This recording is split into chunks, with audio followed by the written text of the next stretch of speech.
நானே நானே தானே நானோ தானே நானேனோ.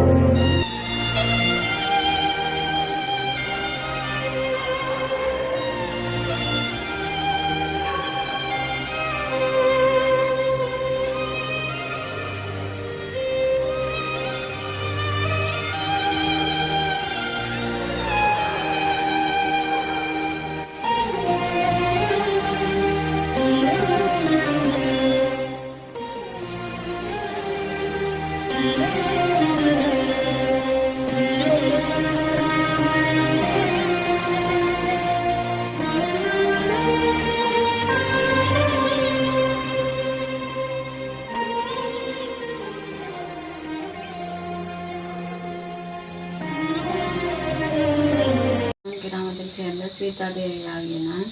எனக்கு 3 பிள்ளைகள் உள்ளது. மூத்த மகன் சின்ன ஒரு ஆக்சிடென்ட்டில் அவர் என்னை விட்டு போயிட்டாரு, இறந்துட்டாரு. அவள் தான் எங்களை உழைச்சி பார்த்த காரணம். எனக்கு 2 பெண் பிள்ளைகள் இருக்குது. அதுகளுக்கு 2 பெண் பிள்ளைகள் இருக்குது. ஒரு ஆண் பிள்ளை, இன்னொரு பெண் பிள்ளைகள் இருக்குது. அதன் காரணமாக சிறைச்சாலையில் இருந்த நான் அந்த சந்தர்ப்பத்தில் கரண்ட்டு தண்ணி எல்லாம் வெட்டிட்டாங்க. ஆன வர நேரத்தில் சின்ன பிள்ளைய வச்சுட்டு வீட்டில் கதவும் இல்லாமல் மிகவும் கஷ்டமான நிலையில் வாழ்ந்து வந்து கொண்டிருக்கிறேன். இந்த கணவரும் கைவிட்டு போயிட்டாரு. அந்த மிகவும் கஷ்டமான நிலையிலிருந்து வாழ்ந்து வந்து கொண்டிருக்கிறேன். உங்களாலேயே இந்த தண்ணியும் கரண்ட்டையும் எல்லாம் இந்த கருத்தில் கொண்டு தண்ணியும் கரண்ட்டையும் எடுத்து தாருங்க.